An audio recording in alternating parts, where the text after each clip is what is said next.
সম্মানিত আজকের এই জানাজা আগত মুসলিয়ান ইকরাম, আসসালামু আলাইকুম ওয়া রাহমাতুল্লাহি ওয়া বারাকাতুহু। যাই হোক, আল্লাহর ডাকে উনি সাড়া দিচ্ছেন। এরপরে উনি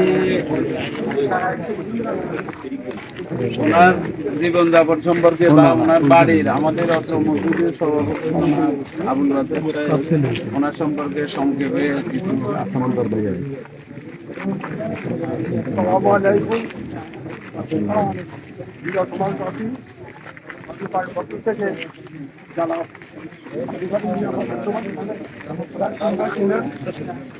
মাওলানা সাহেব কি অবস্থা?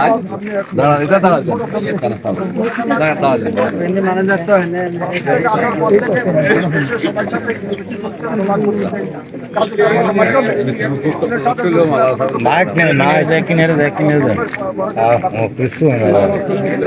কথা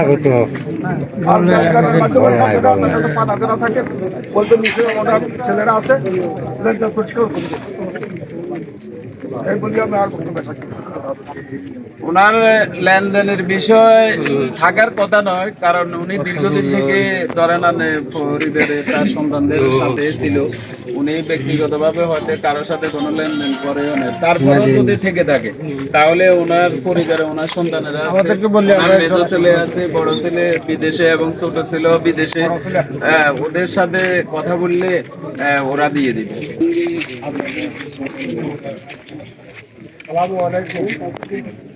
আমার বাবা দীর্ঘদিন দেশে ছিল, বাড়িতে ছিল, আপনাদের সাথে সবার সাথে চলাফেরা করছে, করল লেনদেন আছে বা যদি থাকে আল্লাহ রাম করে বলবেন, আমরা দিয়ে দেব। আর এলাকাতে সবার সাথে বছর সবার সাথে চলাফেরা করছে।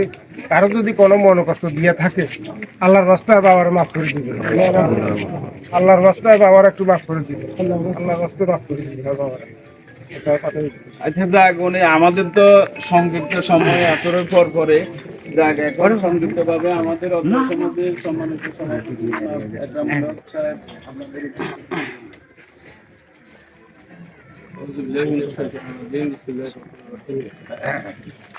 সম্মানিত আজকের এই জানাজা আগত মুসলিয়ান ইকরাম, আসসালামু আলাইকুম ওয়া রাহমাতুল্লাহি ওয়া বারাকাতুহু। এই জানাজার বিষয়ে আমি সবসময় বলি, জানাজাটাই একটা ওয়াজ। এখানে ওয়াজের বিষয় না, এখানে শুধু পারিবারিকভাবে কিছু হক আছে, হকের বিষয়ে কথা বলা। কারণ আল্লাহর পক্ষ থেকে ঘোষণা আছে, আল্লাহ বান্দার হক মাফ করবেন না। এখন এই বান্দার হকটা হলো বিভিন্ন রকম। আমরা শুধু কিছু অর্থ দেয় না থাকলে বান্দার হক না, জায়গা সম্পত্তির বিষয়ে দেয় থাকি বান্দার হক না, কথাবার্তা আচার আচরণে। আমার একটা পরামর্শের কারণে আরেকটা লোক না ক্ষতির দিকে গেল, আমার একটা পরামর্শের কারণে একটা লোক ক্ষতির থেকে বেঁচে আসলো, দুটাই বান্দার হক। এই হকগুলো আমরা কাজ করব, আর এই কাজগুলো আমরা সব সময় করতে থাকবো। সবসময় আমরা ইনসাফের দিকে নিজেদেরকে অন্যায় থেকে বাঁচিয়ে রাখার চেষ্টা করবো। এই জন্যই এই লাস্টার প্রমাণ করলো আমরা আসার সিরিয়াল আছে, যাওয়ার কোনো সিরিয়াল নেই। শিখানো, তিনি যে রাসূল আমাদেরকে পাঠিয়েছেন, এই রাসূল সাল্লাল্লাহু আলাইহি ওয়াসাল্লামের শেখানো দেখানো পথের মধ্যে দিয়ে আমাদেরকে প্রস্তুত থাকতে হবে। তো এই লোক আমরা ছোটবেলা থেকে যেটুকু দেখেছি, এলাকায় জন্ম থেকেই আমরা যেটুকু থেকে দেখেছি, এলাকায় ছিলেন, এলাকায় খেটে খাওয়া মানুষ হিসেবে কাজ করেছেন, মানুষের সাথে চলাচল করেছেন, এর মধ্য দিয়ে কষ্ট করে ছেলেদেরকে যেটুকু পেরেছেন মানুষ করেছেন, ওরাও নিজেদের কর্মমুখী হয়েছে। তো আমরা ওনাকে যেটুকু দেখেছি এটুকুর মধ্যে আসলে তন্ত্রী কোনো আচরণ আমার ছোটবেলা থেকে আমি দেখিনি। সাবলীল আচরণ পেতো, কারোর সাথে কোনো লেনদেনের কোনো বিষয়ে তর্ক জড়াইতে চাইলেও বা কোনো অন্যায় হইলেও সর্বশেষে বলতে থাক বাবু, বাড়াবাড়ি করছে, দরকার হলে আমার 10 টাকা লস হবো, এরকম একটা মানসিকতার লেনদেন আমার সাহিত্য মতে আমি দেখছি। বাড়াবাড়িতে উনি বিশ্বাসী ছিল না, সহনশীল আচরণ করতেন। এটা দিয়ে দিবে, এটা তাদের পক্ষ থেকে ঘোষণা। আর কারো অজান্তে তাকে ওনাকেও তো কেউ দিয়ে দেনা থাকতে পারেন। আপনারা যদি মনে করেন আপনার ইচ্ছে মতো আপনি আল্লাহর কাছে মাপ পাওয়ার ক্ষেত্রে ওর ওয়ারিসদের কাছ থেকে এটা দিয়ে দিবেন ওয়ারিসদের কাছে, তাহলে আপনি মাপ পাইলেন। আর দ্বিতীয় একটা যেটা কথা আমি বলি, আসলে মনের অজান্তে আমরা অনেকেই অনেক ভুল করে থাকি, অনেকের সাথে অনেকে এই ভুলটা মাপ চাইতে পারি না।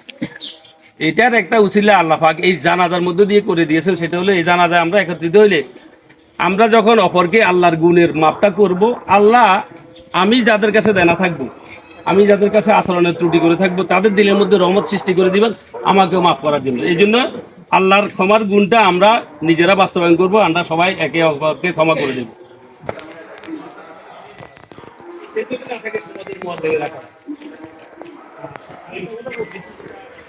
মনে কষ্ট নিলেও না বললে জানাজা হলো ঘর থেকে পায়। আজকে যারা করতে আইন খরচ থেকে যারা আইন পড়েন নাই, আইন বাস্তবায়ন করেন নাই,